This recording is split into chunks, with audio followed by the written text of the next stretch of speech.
Last Sunday, my man Pedro over in Brazil Vote for Pedro. made me aware of Gabriela Catuzzo.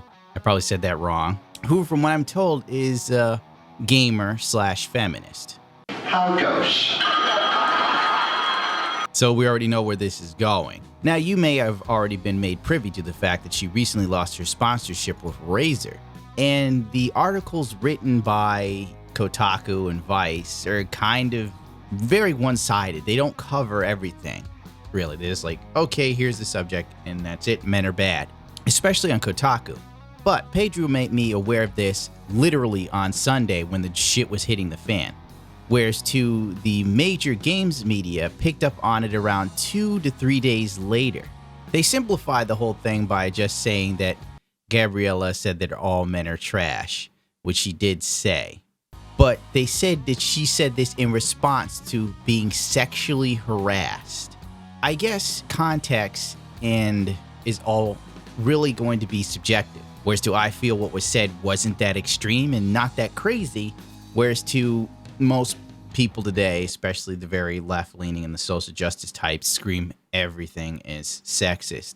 Because like when you start learning about systems, everything is sexist, everything is racist, everything is homophobic, and you have to point it all out. No.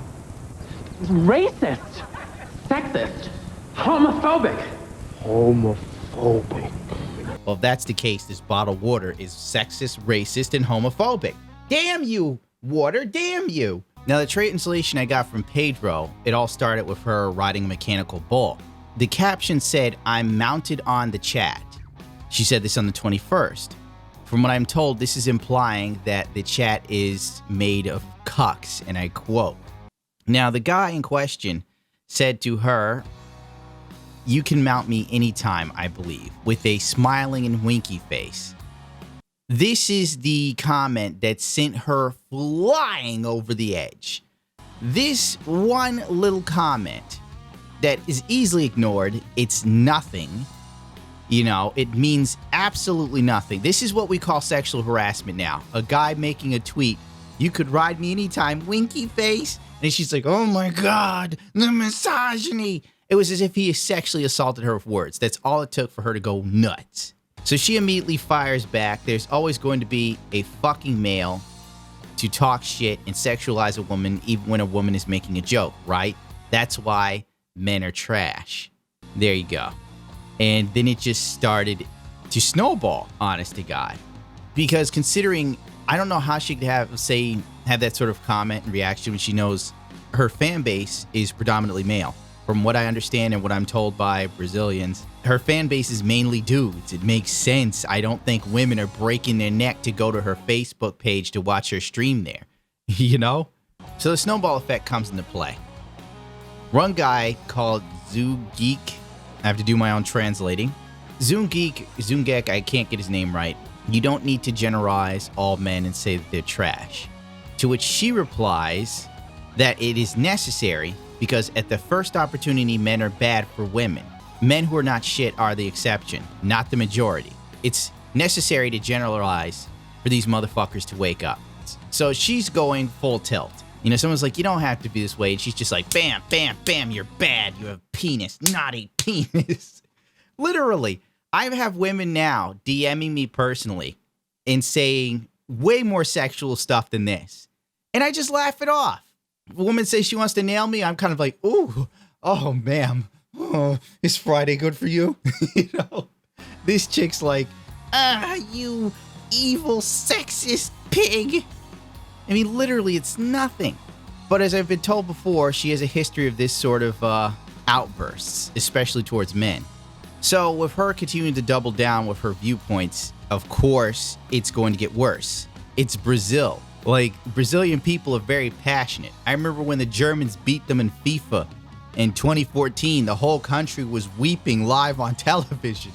Brazilians are passionate, and they make some good pornography. So after her doubling down, people started petitioning Razer to remove her as an ambassador. People were so upset and angry that they started throwing away their Razer products or burning them, since she stated that men were trash. See, Kotaku and Vice didn't even cover that the backlash was this substantial. That, honestly, they just wrote it off as, oh, she was being sexually harassed. Some dude makes one phrase and she goes nuts. I'm sorry, but no one has a right not to be offended, because offense, it's entirely subjective. It's bollocks. She went nuts and then doubled down. She didn't say sorry about any of this until it seemed like she was going to lose her sponsorship with Razer. And even when she said sorry, you know, she still stood by what she said. So be it. It's her opinion. Good for her and all. You know, I agree with that. You got an opinion? Fine. Fuck it. But you got to know there's certain things you can't do to your own fan base. Piss off other people's fan bases, but not your own. Oh, God. This translation's bad. Where is the positioning of voices? I have to do my own translation, by the way. Stu, why don't we have a Brazilian translator? Get fucked Umpa Lumpa. You are not Tony Stark and I am not Jarvis. Once again, this is loosely translated poorly by me. But I think what he was trying to say, where's your positioning on your ambassador insulting male gamers who are predominantly your market share? I mean, it just kept snowballing. Pinner also tweeted, "Hi Razer, I'm sorry for being male. Hi Razer, I'm sorry for being a man. Otaku car."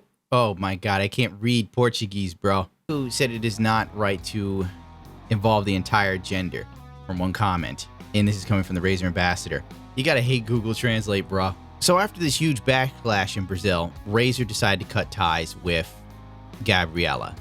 On June 24th, posted in a statement to Twitter, Razer Brazil reinforces that opinions of its influencers does not reflect necessarily on the opinions of businesses, which is totally against any type of discrimination, be it of sex, religion, political party, or whatever type of intolerance and extremism.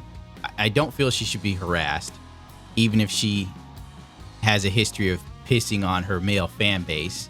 And it's sad she lost the sponsorship, but on the other hand, you know, you gotta look at it as if it was a dude who did this, his career would have been completely over. I think a man would face worse scrutiny if he were to just come out and go on a tirade against women, and if he did it more than once too. Pedro also sent me her Instagram.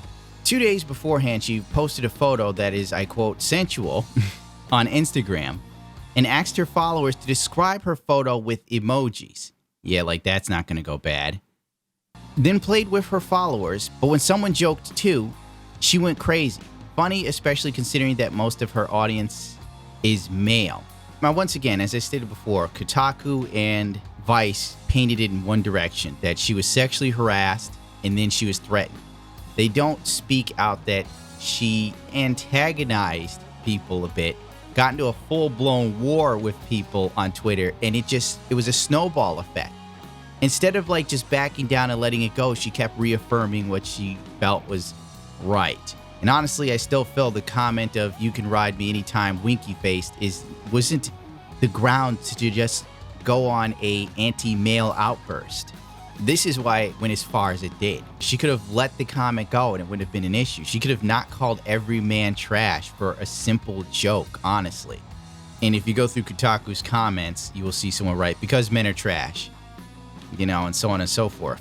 I believe she did get doxxed because of this, which is wrong, and she did receive death threats, supposedly. I can't find the death threat tweets, and it's, as you can tell, hard for me to translate Brazilian. You know, she was being a dick needlessly. You can't put out a fire by pouring gasoline on it. You know what I'm saying? Now, I want you to keep in mind that had it been a dude who said these things, the media would be a total 180. They wouldn't be in support of him. They would make him into a social pariah. They would lambaste him. They would completely and utterly ridicule him and go out of their way to probably destroy him on social media. Like, I could see if a man said these sort of things about women, not only would he be called an incel and he would receive major backlash, but the media would probably themselves contact sponsors and say, how can you support this type of thing going on with this male streamer? Can we reach you for a comment? This is awfully toxic. This is toxic masculinity personified. But when feminists have the very same outlook towards men that if you saw an incel have, or a MGTOW guy who's really on the fringe, It seems okay when a woman does it, though. There's kind of like this sort of, well, she's defending herself, sexism, racism, etc., patriarchy. It's a real double standard, and that's the thing I'm trying to point out here. I'm not saying that she deserves to be doxxed or have death threats, but I am saying that she went way over. She didn't have to be like this, but she was. And that's all I'm trying to say.